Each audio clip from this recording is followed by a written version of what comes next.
God. Going too fast. I'm taking 3. I'm going for the St. Louis now. Oh, no. Son of a bitch. You get your 2? Yeah. Welcome back to the channel, everyone. Thotgor here, of course, and today we do have 2 replays. Both have been submitted by Puddahead, and the first one coming up here, of course, is in the Minekaze on New Dawn. Now, where have I been these past two days? So, you may recall I'm unemployed, so, always looking for jobs and whatnot. Now, I had a potential job interview on Wednesday, I believe, that I had to go out of town for. So that's where I was, doing a bit of traveling, doing that. That was such a waste of time, though. Oh my god. I should have realized. Before I left and saved myself all that gas money. But my god, what a scam that was. Jesus Christ. I didn't work 5 years in a bank just to be scammed out by some little punk in a nice suit. That's not gonna happen. So. I didn't even sit through the whole damn presentation. As soon as I started using the words like, guarantee, real easy, because it was a sales job, so it's, the guarantee that you'll be able to get your sales, and they guarantee that you're going to get this amount of income, and they guarantee that, you're going to meet goals and all this crap. No. Those are huge red flags. It's like going into an investor's office, and the investor is saying, oh, they can guarantee you 40% return on your investments. You know that is a lie, and you know that is a scam. So I just got up and left. I don't need their little scam going on. And then I just, what did I do yesterday? I had a few drinks, just, yeah. Anyway, we're back. And in the Minekaze. So on New Dawn, and you can see Puddahead has the permanent camouflage in his Minekaze that was offered. It was around Christmas time, so I always find it looks hilarious. Minekaze basically now just looks like a straight candy cane or something like that. I guess it can't be a candy cane, can it? Because it's not a cane shape. Whatever. It just looks funny. But anyway. We're moving over here to the C cap zone, right? Generally a good move here, especially considering where Puddahead had started at the beginning. I mean, it makes sense to come down here to the C cap zone. We do have one friendly destroyer in there at B as well, so that's fantastic. You can tell the team is basically going to be focused on C and B. I mean, except for that crazy, player who's up there over on the west, seemingly going to the north, except for that person. Everyone else seems to be on the same page in terms of, the caps that need to be capped and what ships, you sort of want in position. Now, I mean, it's on New Dawn. I always find that it's heavy down here in the south in terms of the ships that your allied team is going to send down and the ships that the enemy team is going to send down. It always seems to be down here. And I remember way back when, I'm sure it still happens nowadays too, but this map was terrible for lemming trains. Just terrible. Everyone would just get in a big train and would just chug on down here to sea, duke it out, and then, whoever happened to be the last ship standing won. So I'm glad to see that doesn't happen as often anymore anyway. So we did manage to cap the C zone, so that's fantastic. We're going to move our way over into B now, try and get ourselves into position here to start racking up some kills, because, we've got torpedoes ready to go, just waiting to shoot at something. So if we can get in over here at B and get this done, that would be fantastic, and obviously as well, maybe cap B, that would be good as well. I mean, A is still uncontested. Right? There's no one up there in A except for that lone ship we have on our team moving his way up. We got a quick glimpse of another enemy ship who is actually on his way over to A as well. But the majority of the team, rightfully so, is down here by B. Now, my only criticism with the team's deployment here is going to be that, obviously those battleships in the background, and there are some cruisers back there with them as well. Really, they could be a whole lot closer and helping to support here, but whatever. We've got Puddahead in the Minekaze, so that ships are definitely going to go down. So we do have, I think it was a St. Louis that's coming up here. So we're firing torpedoes off the St. Louis. This looked like a fantastic shot. But there goes the St. Louis. I mean, they're members of the team who are all over that St. Louis, who's basically doing a solo push into B. He paid the ultimate price, rather the player paid the ultimate price, so that we don't have to worry about the St. Louis anymore. And it's not even that the St. Louis would be, a big sort of challenge to take down, or a big enemy, like a big threat that you got to worry about.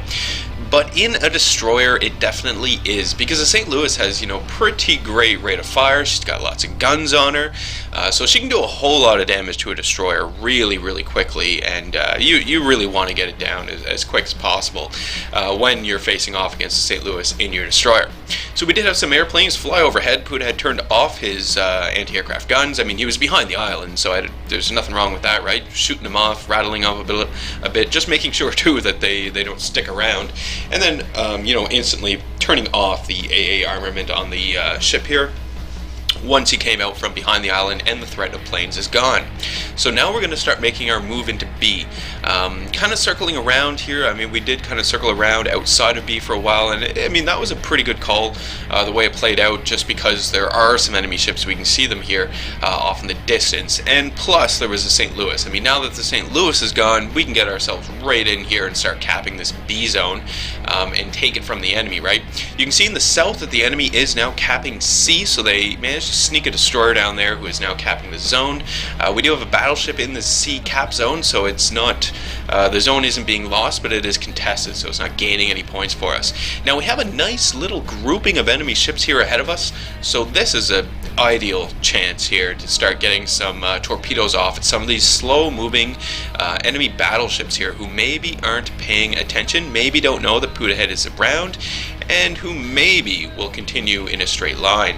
That would be fantastic. So we launch off all our torpedoes at the leading enemy battleship, and then we turn immediately.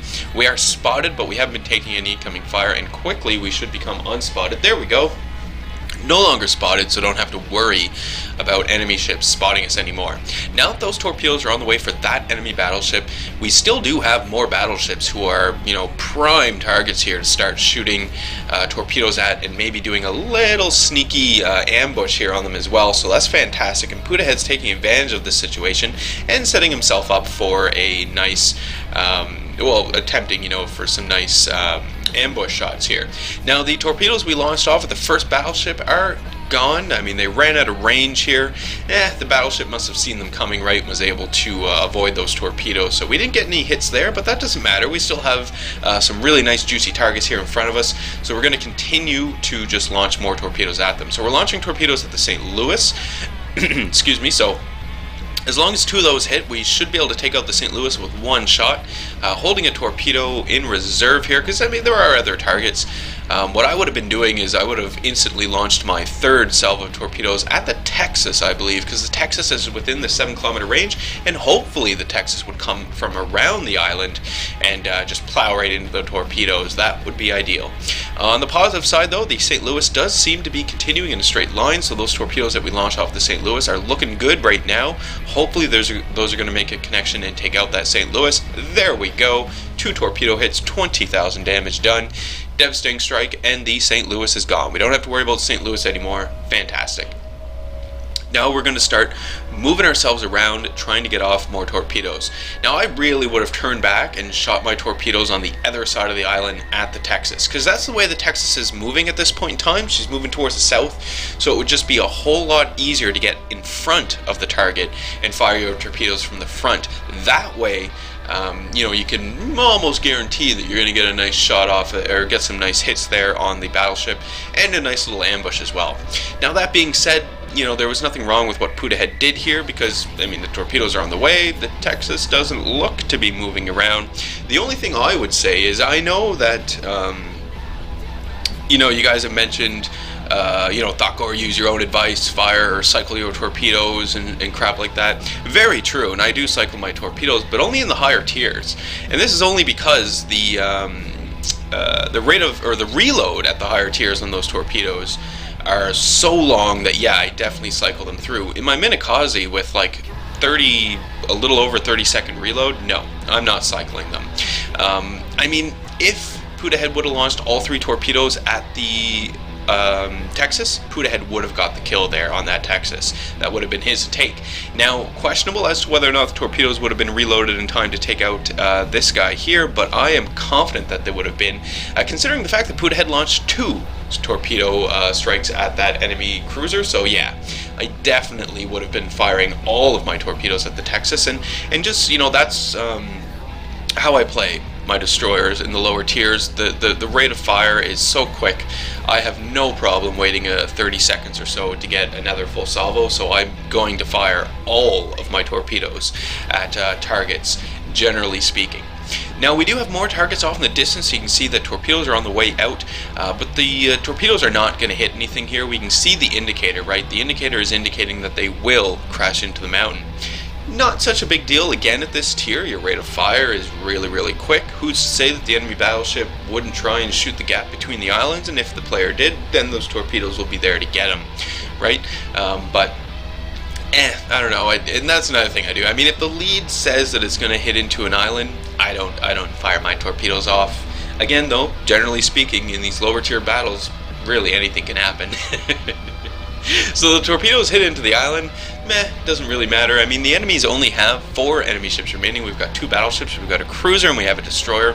Puddahead's team has a nice, strong lead in points as well, right? There we go, enemy destroyer popping up really close. Actually, that guy was on the minimap for a little while. I remember now, because I recorded these a few days ago, so I remember now seeing the destroyer and going, come on, come on, come on, take him out. But it worked out really well. I mean, you can see Puddahead launching off torpedoes, not point-blank range, but really, really close, right? Like this Islov, I think it is, tier 4 Russian destroyer, not going to be able to dodge those. And there we go, Russian destroyer is gone. That's the 3rd kill for Puddahead, another devastating strike, so fantastic there. We've got still some time left on the clock here. We've got about 100 points to go before victory is ours. So if we can get off some sneaky torpedoes, maybe at one of these battleships, maybe might go for the 4th kill here, who knows? Who knows? So the enemy battleship's coming straight at us. I mean, this is one of the harder shots to get with your torpedoes, because it makes it easier for the battleship to react to the torpedoes. You're right, turn port or starboard to avoid the torpedoes that you might be coming at them. I do like how Puddahead had stopped there for a moment, right? Didn't launch torpedoes right away, and instead launched a few rounds off at where the battleship may have gone. Saved one. I mean, this is a perfect situation for saving one in reserve, right? Fire off the 3rd once the enemy battleship is committed. Now, I mean, hopefully those torpedoes are going to hit, but it's going to be a question as to whether or not they actually kill the enemy and, you know, take him out. And yeah, didn't work out. The enemy battleship was easily able to avoid those torpedoes. And, I mean, they had to do something, right? I mean, these battleships are fairly, these American battleships at the lower tier, they are fairly maneuverable. And it's because they go so slow, they can cut right into the water and make these pretty sharp turns that are pretty surprising for a ship its size to be able to do. But I mean, to be fair, they had to do something, right? They couldn't just have enemy battleships being taken out constantly by Minekazes. But anyway, battle is over, victory is ours. You can see 11 torpedo hits, 3 kills, 94,000 damage done, so not too shabby at all. This was during the Memorial Day weekend, so that attributes to all of that lovely experience that was earned. Over 2,000 base experience is what Puddahead walks away with, which of course is more than double the highest earning experience player on the enemy team. We can take a look at some of the damage that was done here to some of these enemy ships, which is fantastic. 37,000 damage done to that Texas. Oh, that was amazing. Anyway, the final screen here, just taking a look, walking away with over 352,000 credits. Again, 12,000 experience, right? Not too shabby at all. Nothing wrong with that replay there. So moving into the next clip, we are in the Svietlana, yes, the tier 4 Russian cruiser, and we're on Big Race this time as well. Now, this is an interesting little cruiser. I mean, I don't have her anymore. I was actually quite happy and glad to get out of the Svietlana. It wasn't because I didn't enjoy the ship. It was just the ship, obviously, you can tell, right? She's from the early 1900s. Just didn't look as modern as I wanted her to. And I know that that's a stupid reason, but that was my reason. I just wanted a more modern looking ship. I was getting a little tired of having single mounted guns. I know, but there's a whole lot of them, right? This Svietlana is a really nice cruiser, actually, a tier 4. I would put her right up there with the Kuma, in my opinion. I love my Kuma. I kept the Kuma. It is my tier 4 cruiser. If I were to take another tier 4 cruiser, yeah, it's going to be the Svietlana. I can't stand the Phoenix. I think that is a terrible ship, but that's just me. Anyway, on Big Race, and you can see that this is the type of battle where we do have to cap this large zone here, and the large zone does not take any time at all to cap. All we need to do is push the enemy ships out of this cap zone, have at least one of our ships in it, and then we will begin to cap it. So fairly straightforward. This sort of battle, though, does it only happen at these lower tiers? It must only happen at these lower tiers. Now that I think about it, I've never seen it on a higher tier battle. And I think I've only ever seen it on this map, Big Race and Ocean would be the other one that I could think of. But whatever, I mean, we don't see this battle mode often, at least I don't in the higher tiers, but it is interesting. It is an interesting battle mode. I do like this battle mode, and why I like this battle mode, it's because it makes the battle a lot more intense. No more, well, not with this battle mode anyway, are you on the fringes of the map, right, trying to flank around the enemy, poking around, seeing where they're strong, they're weak. No, everyone is basically, or everyone should be, in the cap zone, right, fighting it out in here. And this is where Puddahead's and how Puddahead's team does really well in this battle, right? I mean, once you can take out the enemy ships who are actually smart enough to be in this cap zone to prevent you from capping, you pretty much have it made, because the other enemy ships, maybe they just haven't clued into the fact that they actually need to be in this zone to take it. I'm not sure. But anyway, we did see a number of enemy destroyers down there in Destroyer Lagoon, or whatever you want to call that place down there in the southwest of the map. Always a fun little place to go when you are in a destroyer, though, or even sometimes in a cruiser like the Svietlana here. She could probably do pretty well in there because she does have torpedoes as well, and a whole bunch more guns than these destroyers. So we see the Gremyashki pop up here, Tier 5 Russian destroyer. Now this is one of the premium destroyers. If you haven't seen it before, you would have bought this destroyer. It was a pre-order before the game actually went live. This was offered during the closed beta, I believe, yeah. So we do have torpedoes on the way out. We're able to dodge the torpedoes from the Gremyashki here. And then this is really where the Svietlana comes into her own. Look at that. 3,000 damage in that one salvo. I mean, she's got so many guns on her that it's really not an issue at all for Svietlana to take out a destroyer. There we go. Russian destroyer is gone. And Puddahead's on his first kill. Fantastic. We have another destroyer over here. This is a Russian Tier 4 destroyer, the Islov, and we are immediately engaging this destroyer with our guns. Yes, I don't think this destroyer really knew what was going on. You can clearly tell that the player itself is actually shooting at another enemy, or another allied ship here. I believe it's the cruiser over there, and didn't really pay attention to Puddahead at all, and this is this guy's mistake. So Puddahead put a few quick rounds into the enemy destroyer there, fires off some torpedoes as well into the smoke. Hopefully those torpedoes are going to hit the destroyer. It's looking good, at least where we see the enemy shots coming from, right? Because we know that the Russian destroyer is still somewhere in and around there. We can see some more shots going out, and there we go. One torpedo hit, and the Russian destroyer is gone. Fantastic. That's Puddahead's second kill. Excellent. Now, if we take a look at the minimap here, we can see that most of the enemy ships, if not all of the enemy ships, well, except that guy over there, the Bogue, that's the enemy's aircraft carrier, they're all pretty much gone out of this little lagoon here. So this is a perfect time to actually, take stock of this situation here. What do we have going on? So, we do have some allied ships still in the cap zone itself, so that's fantastic. We can see that the majority of the enemy ships are in the northeast corner of the map, and then down here where Puddahead is down here, we've got I think it's a Tenryu, and then we have another battleship, and then we have the Bogue to deal with.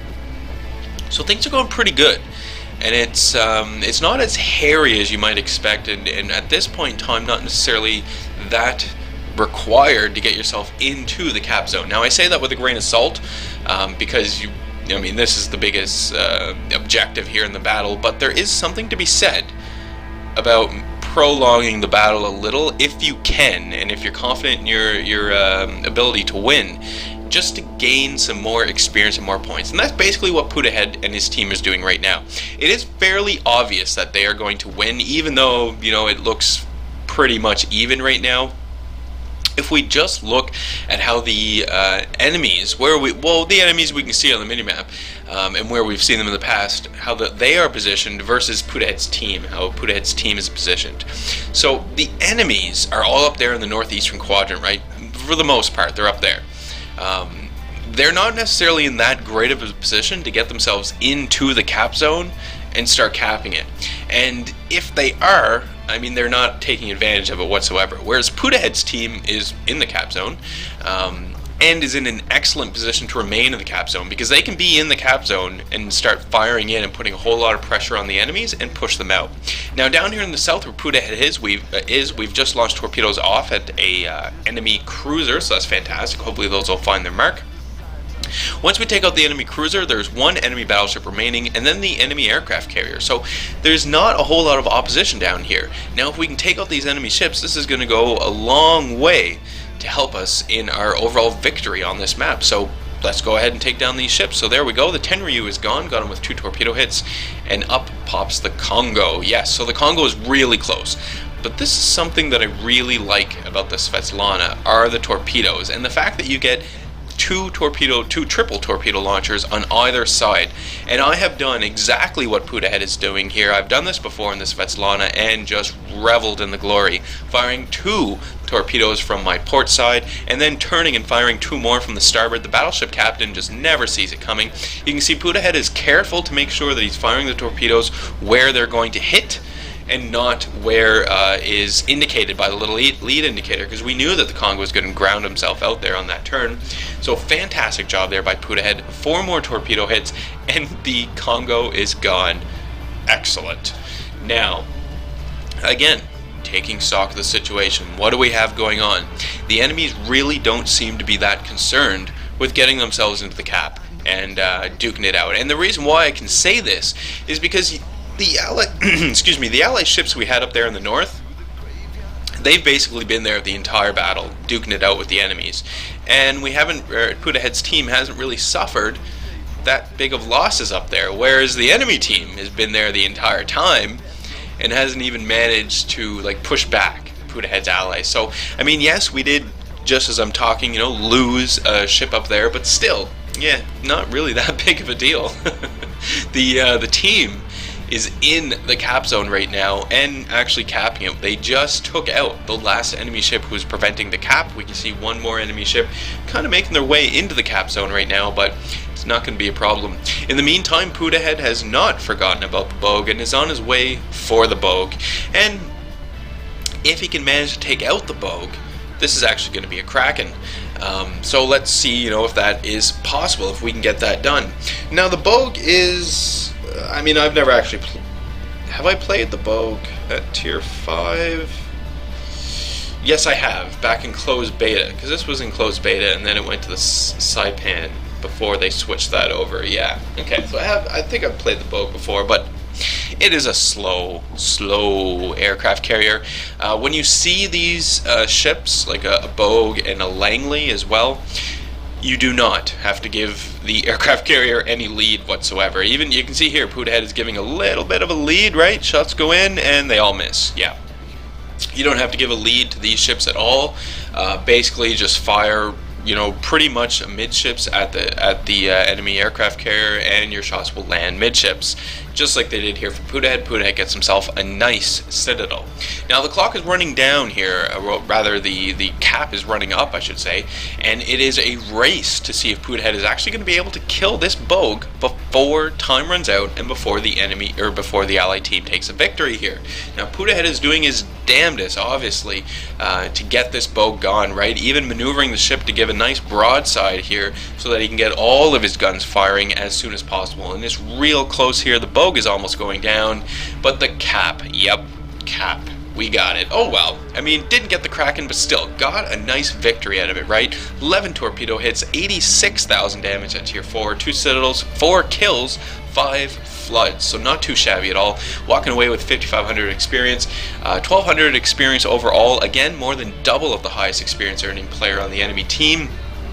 And Puddahead had explained, and to me as well, taking out the Svietlana here, just trying to work his way up the Russian cruiser line, and that makes total sense. I'm sure all of you did that as well this past weekend with the extra experience, right? Just running up and taking out ships to try and run up that tech tree to get your next ship, for example. And final results here as well. I mean, again, 252,000 credits is what he walked away with. A bunch of experience, a number of bonuses here to the captain as well. So fantastic.